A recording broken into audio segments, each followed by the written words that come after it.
Welcome back to Shadowrun Returns, the Dead Man Switch. We're here in the morning after. We've hunkered down in the janitor's locker room and the smells of industrial strength cleaners, floor wax and body odour. Sleep is impossible as you're constantly on your guard for the telltale sounds of security teams or building maintenance crews. Morning eventually comes with it the chance at Project Aegeus. Continue. Good morning, mon ami. You look well. Yeah, get on with it. Given Mr. Silver's paranoia about security, we cannot get into his office in a straightforward manner like last night. However, thanks to the mayhem created by you and your Shadowrunners, a situation ripe for exploitation now exists. You must think you're pretty clever. Oi, while you waited here, I continued to probe, looking for some of the less secure, more mundane Telsterian office files. Shipping records indicate that Mr. Silvester recently took delivery of several paintings he commissioned after being promoted to VP of Telsterian Security. The shipment was called Our Values. On the same day, building maintenance reported installing the artwork in his office at the same time as a piece of equipment purchased from Fujicorp. Although they intended to obfuscate this use, I believe it is the safe. And the sample is in the safe, of course. You are very bright. Mr. Silvester is personally conducting the investigation into last night's break-in. He is interviewing personnel who may have pertinent information. You need to be one of the personnel he interviews in his office. Once you're inside, you will need him to leave so you can find a way to get into the sample. So I tell him I have evidence so I can get inside an office for an interview. Close. You'll plant evidence of your own creation. There are 3 matrix energy power junctions on this level. If we add some comlink chips to them, it will make last night's run appear to be a preparation for a larger run. It will bring the attention of Telsterian security. Getting the attention of corporate security comes easily to me. What's your wrangle? There's a janitor's uniform, ID badge, and the comlink chips in the locker. They will get you general access and allow you to bypass inspection. The rest is up to you. One more thing. Mr. Silver is well known for his creative security measures. You would do well to learn as much as you can about this man before meeting him. Now quickly change and I will unlock this door. Okay. Let us change. Now we look like a janitor. New objective. Don't blow your cover. I'm just working on the job.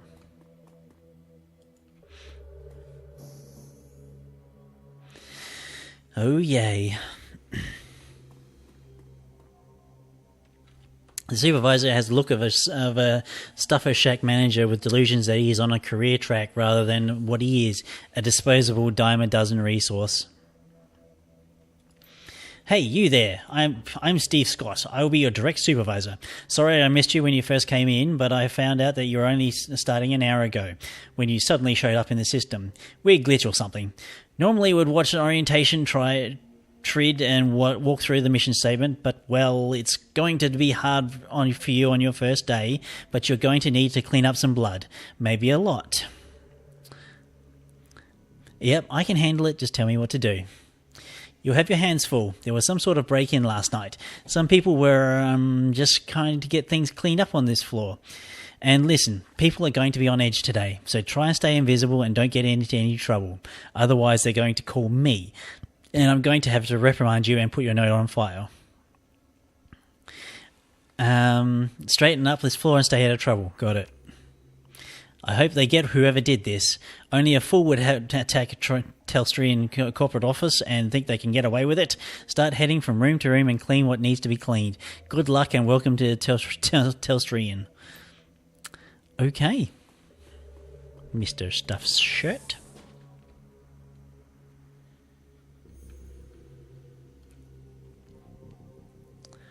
Let's talk to the guard. What can I do for you? Can I leave that? I need to get upstairs. My supervisor has more cleaning to do. The top floors can be only accessed with the express authorization of Eric Silverstar, our VP of Security. You can head to the lower floors if your supervisor wants. Okay, well, I'll get back to it. Right. Okay.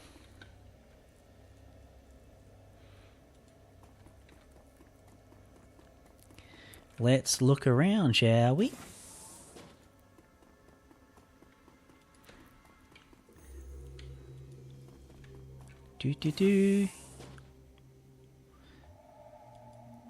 Tech worker.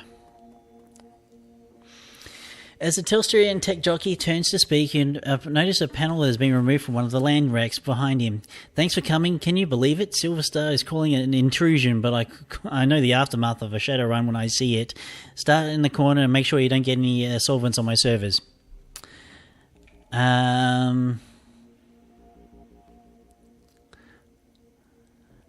Yep, that's good enough for me.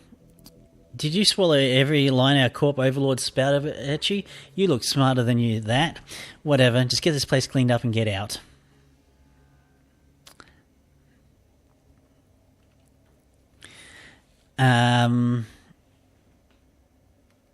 Gotta watch what you say.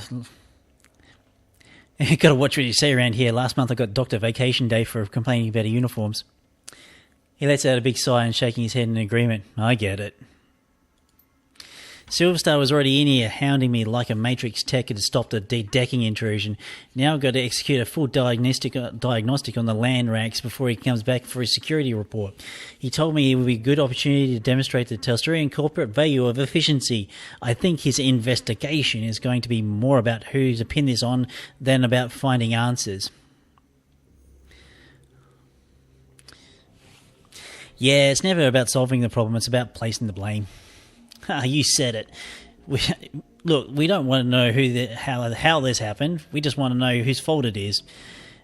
Hey, do you think you could duck out for a smoke or something? It would be easier if I don't have to clean around you. Oh, sorry. Yeah, no problem. Just another day in paradise, right? Yeah, get on his good side. And that's how it's done.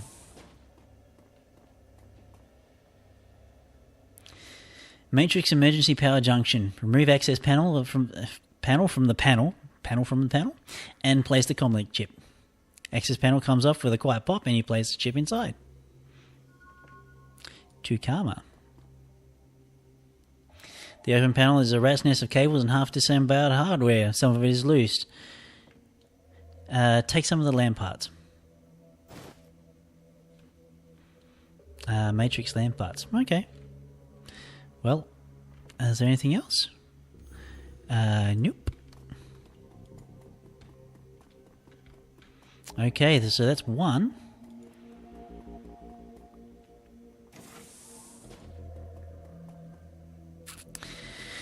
I have to say at this point it's not looking good. I don't know how it happened. Nonetheless, our records show this terminal was left unsecured in direct contravention of Telstrian corporate policy. You failed in your duty. I know it's duty above all for you security types, but I am the victim here, I swear. Perhaps when Mr. Silverstar gets his next promotion, he will become a value to you data pushers as well. Right now, it seems your value is clock out early and ignore my responsibilities. Don't go anywhere. I need to make my report to Eric. Well, is there anything I can do in here? Yeah, there is. Let's talk to the worker.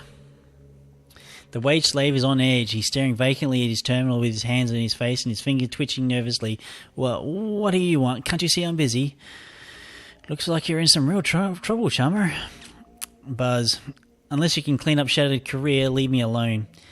I came across some items that might help you out. He shakes his head. I doubt it. You know the guy who said life isn't fair? He was talking about me. Yeah, me too. I used to be in accounting a few floors up. A few too many drinks at the Christmas party, and look at me now. I mean, I didn't want this to happen. I mean, hell, who would?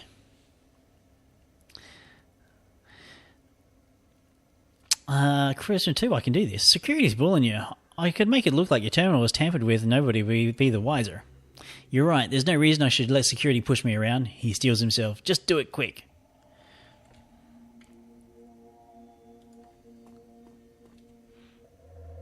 You place the cables and data chips around the terminal's casing. Thanks so much. I won't forget this when your review comes up. Hey, no problem, sir. I'm glad I could help. Would you mind clearing out for a while? There's a lot to do. You bet. Remember to just keep this between us. Thank you. Buzz off.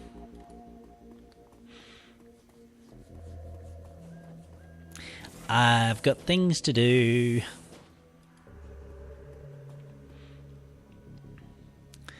Yep. Remove the panel and place common chip. Blah, blah, blah. Done and dusted. Right.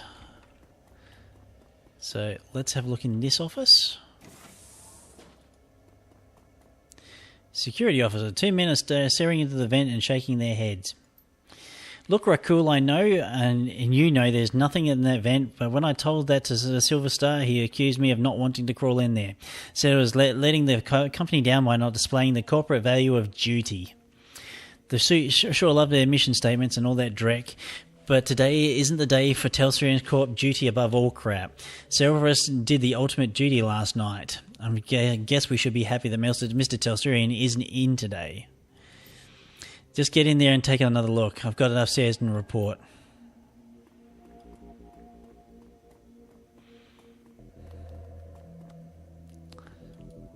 Okay. A filthy guard is looking in an open vent. He's clearly not enjoying the idea of climbing back into the duct. Sorry, I tracked Drek all over the floor. He shakes his head. Man, I can't believe what happened to the night watch. From what I hear, it looks like our guys got hit pretty hard. He shakes his head. Yeah, they chewed through here like those guys pretty good. Must have been pros. Well, I got charisma too. I might as well. So you think you're done climbing in the vents, chummer? I need to get this room done before I get in trouble. If anybody asks, you sure saw me in there, okay? Yep, sure did. Hey, charisma too is great.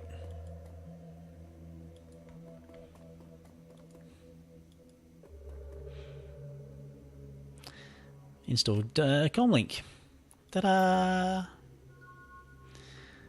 All the karma. Plant the okay. Right, so actually let's have a look at my karma status. 6. Not enough to get into melee weapons 9. Because that's where I want to go. Let's have a look down here. Surely there must be something else I can do.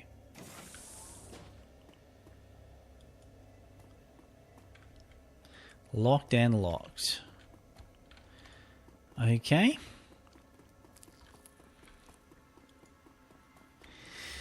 So we've done pretty much everything.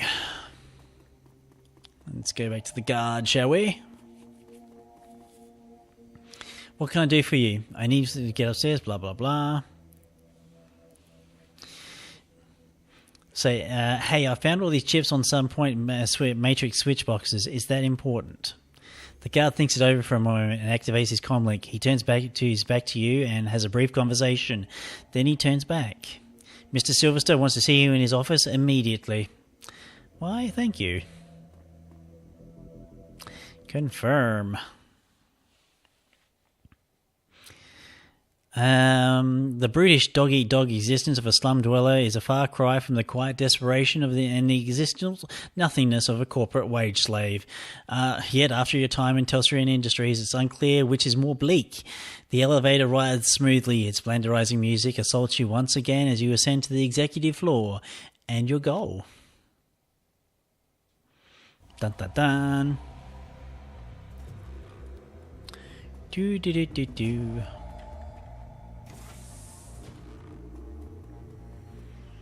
Why are they all elves? There you are. It seems that one of my best is letting me down again. It's good to see that you're displaying one of the most important of my 3 key values. Well, it's a duty above all, right? He laughs. Well, yes, that is the first value, and I'm glad more than the outside security follow it, and from a janitor no less. No, I am speaking of my 3rd and final value of vigilance, and I wish it seems to be so and the final value of vigilance. Vigilance wish? Okay, whatever. Seems to be sorely lacking around here. Thank you, sir. Well, rewards and punishment must be given where required. Now, please start filing the report on the data pad, and I'm afraid I must ask you not to sit in my chair given your attire. I need to head downstairs and investigate your findings. I will be right back. Thank you.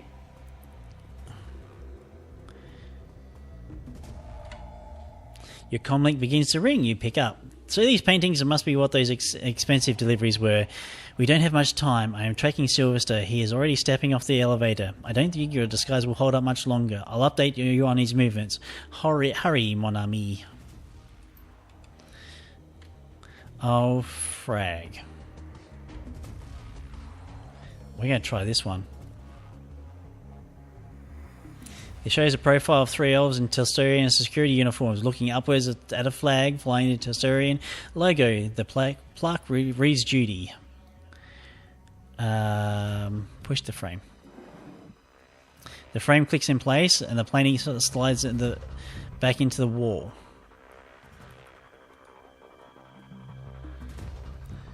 Yeah. Duty, efficiency. Here's a few guards, a tech worker and a very nervous wage slave gathered in the boardroom. It's beginning to question them. Oh, frag.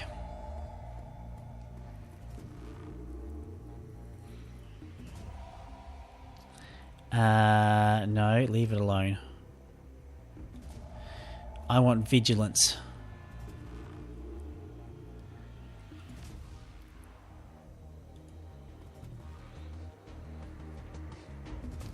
Yep, push that one.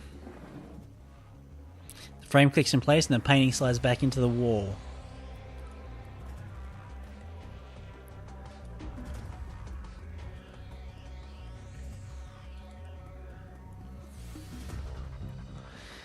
There is a safe in here. There's a large DNA scanner on the front, most likely key to Mr. Sylvester. Walk away. Frag. Yep. Pick up the half-smoked cigar.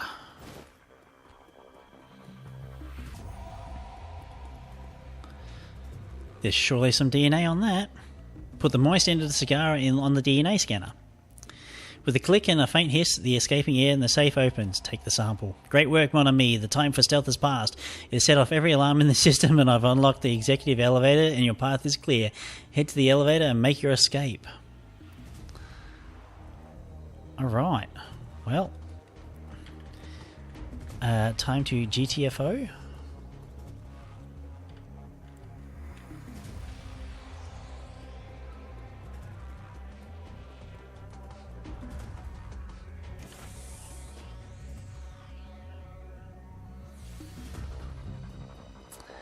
Hey, there's a restricted area. You can't go in there. Well, screw it. Yes, I can. I am out of here. Come on. Run the F away.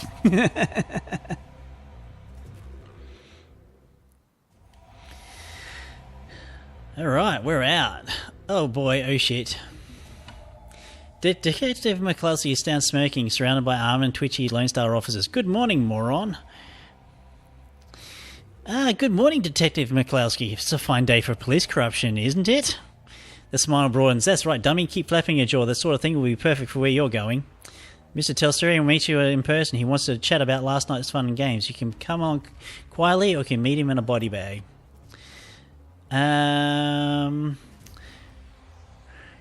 I'm going, but one day you and I are going to go round and round, McCluskey. I'm counting at it, asshat. Okay. Whoops. The estate. From the floor of the Lone Star Cruiser, you watch the tops of the downtown corridors office buildings disappear, replaced by the grey overcast over the I-90 bridge. The nylon restraints binding your wrists and ankles, along with McCluskey's whistling to the radio, make for an unpleasant ride. Half an hour later, the cruiser hits a whisper-smooth patch of road, and a magnificent mansion fills your view. It's designed a blend of old-world finery and elvish grace. The car pulls up in an abrupt halt, and you're dragged away into the driveway where Mikulski pulls a nasty-looking knife, cuts your bonds. You look up to see you're surrounded by a squad of green-clad ghosts, special force troops from the Tinage. Massing the feeling back into your numb extremities, you prepare to meet the man himself, James Teresian III. Dun, dun, dun, dun, dun. Let's talk to Mikulski. Want some advice, moron? Of course you don't. You're a Shadowrunner and you live by your own rules, don't you? And he who holds your leash, right, Mikulski? You his lapdog? His eyes say, I'd love to kill you right now, but his mouth continues its smirk. I've got one of those richest and most powerful men in the Pacific Northwest taking care of me, dumbass. What do you got? Honor. You're dumber than I thought. Enjoy your chat. I'll dispose of your body later. Mr. Quoth. The tall fussy elf with the air of Victorian butler studies you far from your diminutive height before he speaks. He doesn't like what he sees. Mr. Telserian is expecting you. You will find him in his office. Thank you, Jeeves. He is not amused, delighted to be of service. You may wait here a few moments to gather yourself before you enter Mr. Telserian's office. Some people find that they need time to prepare themselves before meeting an elf of his stature. However, the upstairs is off limits to you and the library is occupied at the moment. Do not tarry, though. Mr. Telserian is not one to be kept waiting long.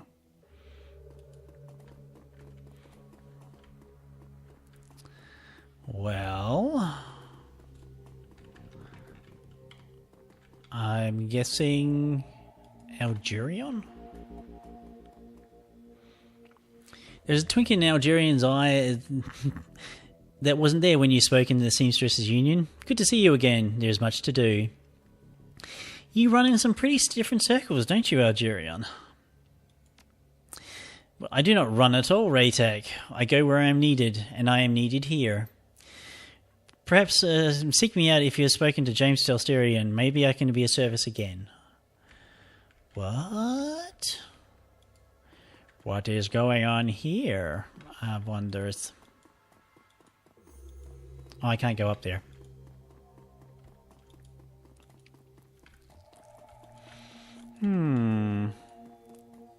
Hello, Jeeves. James. As you approach, James Telserian III looks up from the computer screen built into the surface of his desk and assesses you, calculating and cold. A practical smile comes across his face. He vibes the kind of rich you don't get from the Trivid. It's not the clothing or the trappings of the bow before your betters mansion. It's something else, a feeling that you've been categorized as a resource, or a liability, or a pawn. I've been reviewing the results of your visit to my Seattle office last night. I admit they are impressive. Thank you. You have generated a considerable amount of damage to my office complex, killed or wounded many of my security personnel, and the cost of my vice president of the security his job. In 24 hours, you've accumulated quite a bit of a bill with me, sir. How do you intend to settle your debts?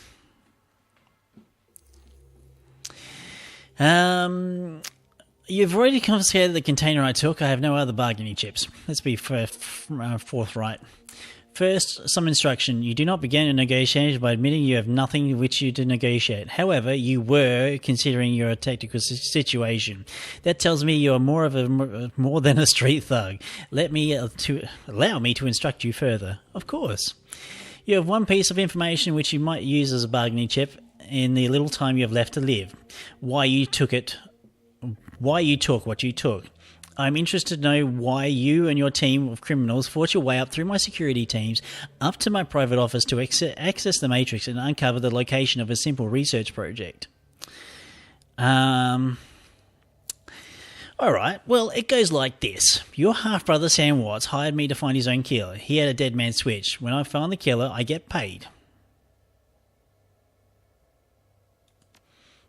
You impress me, sir. My father's bastards are intentionally not well known, even to themselves. Nevertheless, I fail to see the connection between this Sam Watt's death and the raid on my office buildings. There is no connection between the research project and the dead man I am aware of. Sam was killed by your half-sister Jessica. Jessica is protected by giant bugs. Aegeus kills giant bugs. Kill the bugs, kill Jessica, get paid.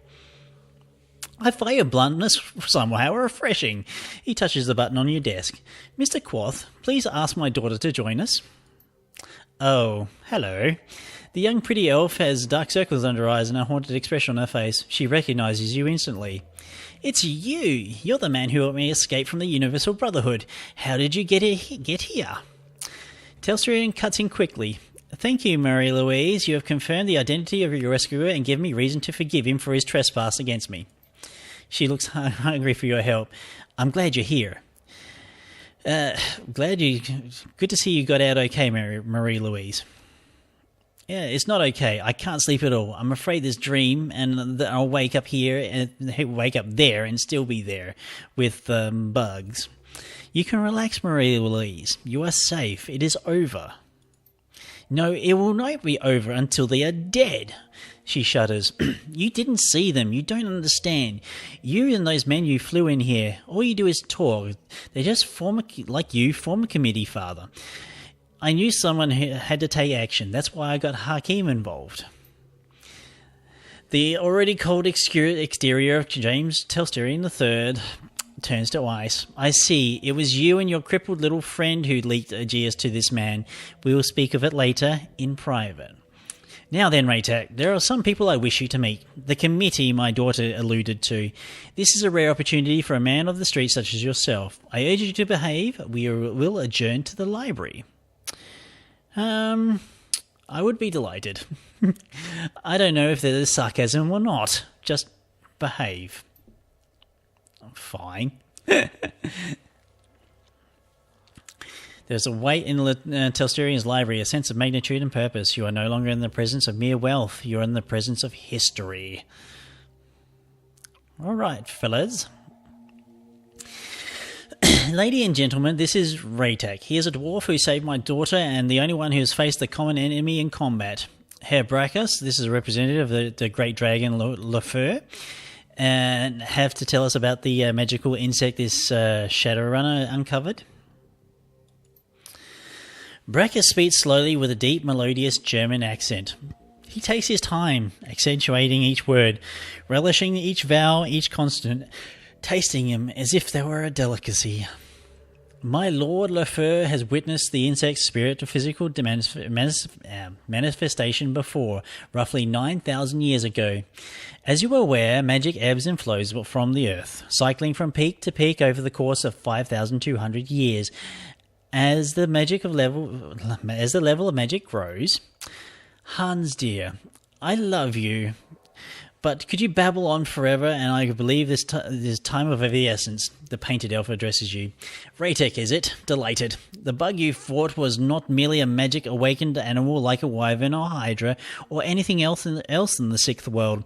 In fact, it isn't anything from this world at all. It's the physical embodiment of an insect spirit from another plane of existence. Okay,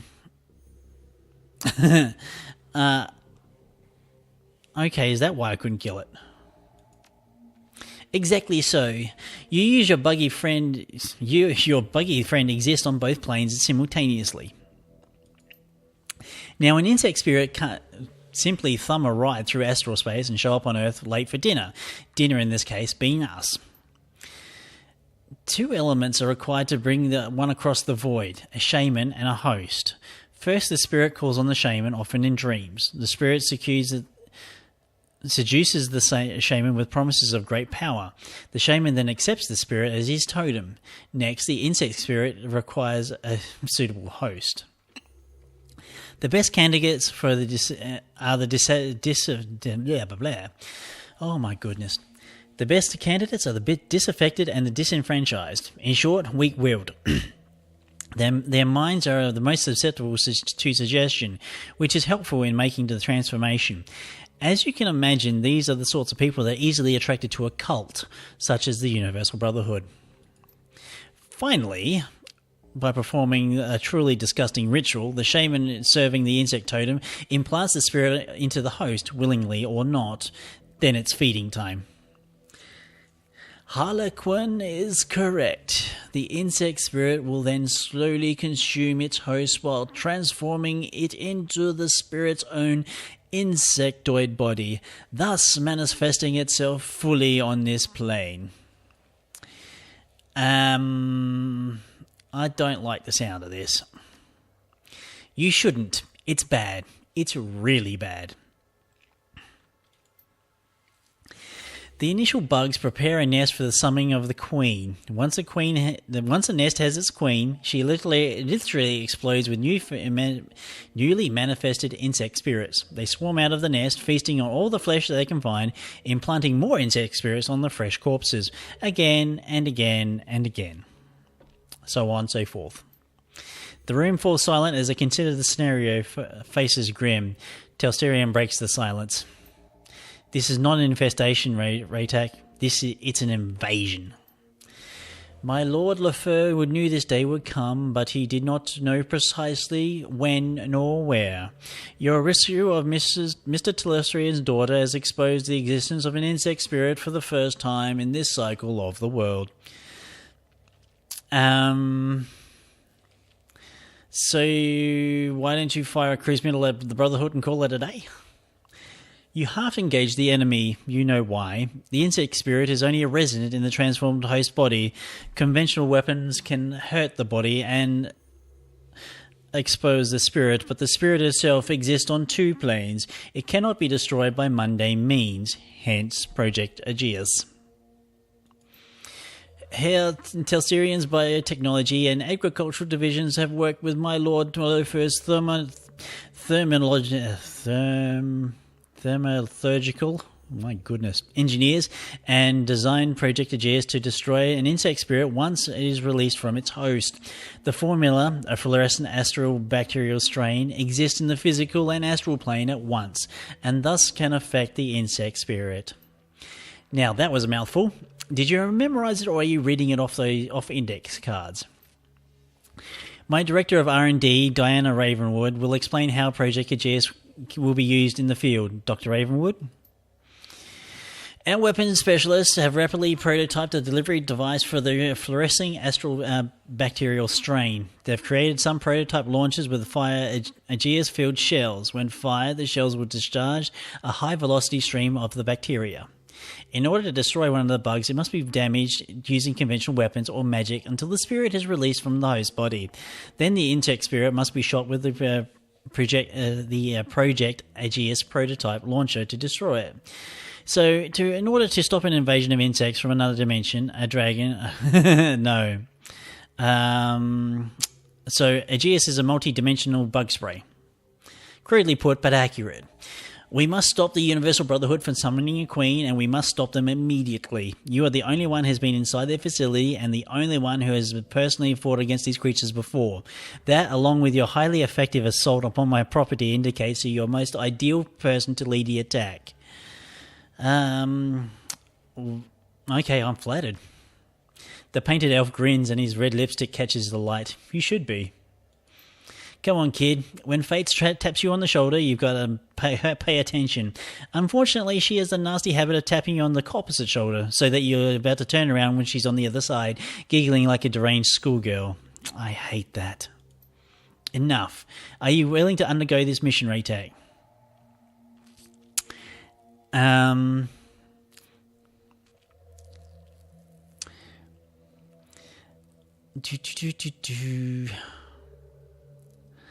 You had me at killing bugs. Show me how to use the Aegeus and I'll get it done. Excellent. He claps his hand as seeing the circus for the first time.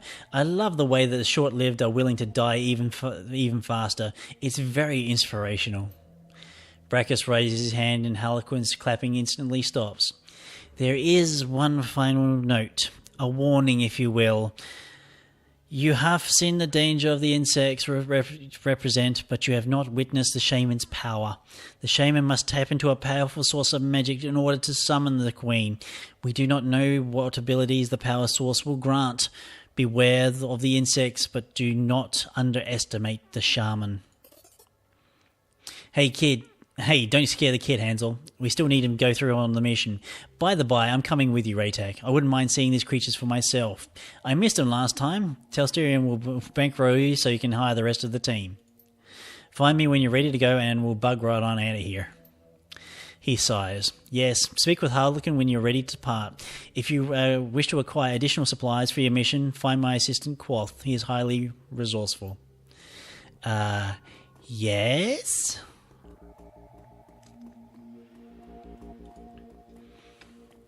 I wonder, can I speak to James again? Is there something I can clarify for you? Why was Mary Louise taken by the Brotherhood? He pauses before answering. The host of the Queen is chosen very carefully as the interactions between the Queen and the lead shaman are critical. A family connection between the two roles is ideal. As you've discovered my father's indiscretion with Melina Watts, you know that Jessica Watts, the shaman, and Marie Louise is related by blood. I would appreciate that the information remained in the shadows. I should go. Indeed. Mr. Quoth, wherefore art thou? I'm going to rub some shit in his face. Can I? You're going to die, asshole. Maybe, but I'm going to live first. You'll die screaming. Mr. Quoth, actually, Marie Louise. Let's talk to you. I was listening. It sounds bad. Yup. Thank you for everything.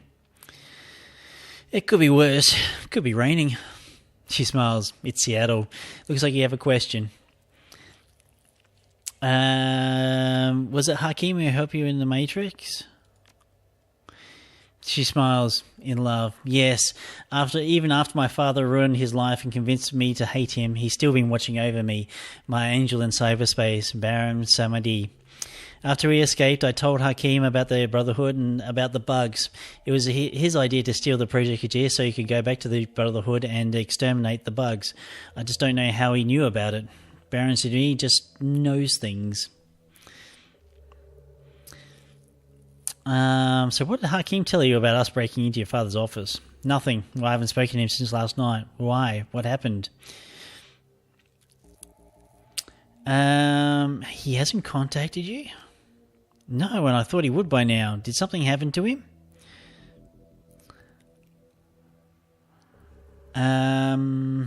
Last I heard from him, he'd been made. They were coming for him. A look of horror crosses his face. They? You mean those... You mean my father's people? Yeah, that's right.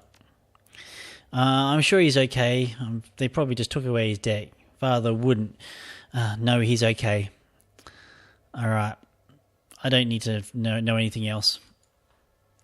All right. Mr. Quoth. Good, Mr. Quoth. I need supplies. Show me the gear. Do you have any nice new shiny swords? Nope. No, you don't. Well, that's a... Let's sell some items.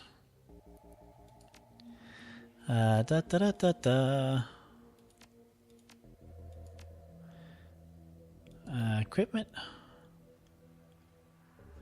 Sell.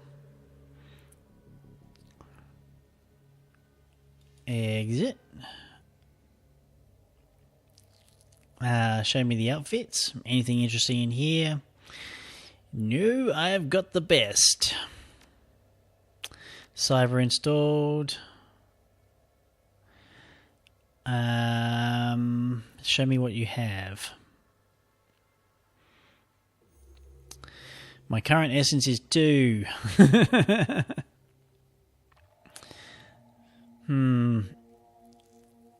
We'll take the data jack. Smart link is probably a nice idea. I'm half jacked in as it is.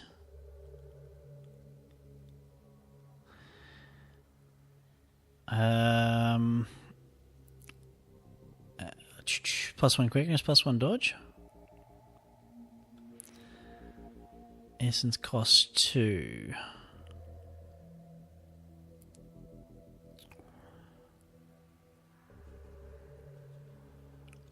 Adds 2 body.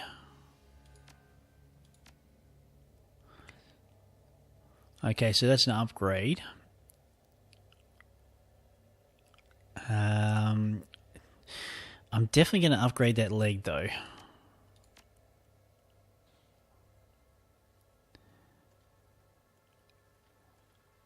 All right. Confirm. Yep.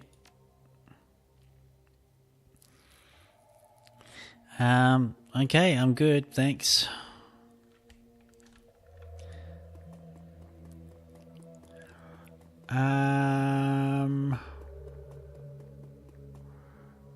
Algerian. I may provide spells, spirit, folky, or fetishes to help you.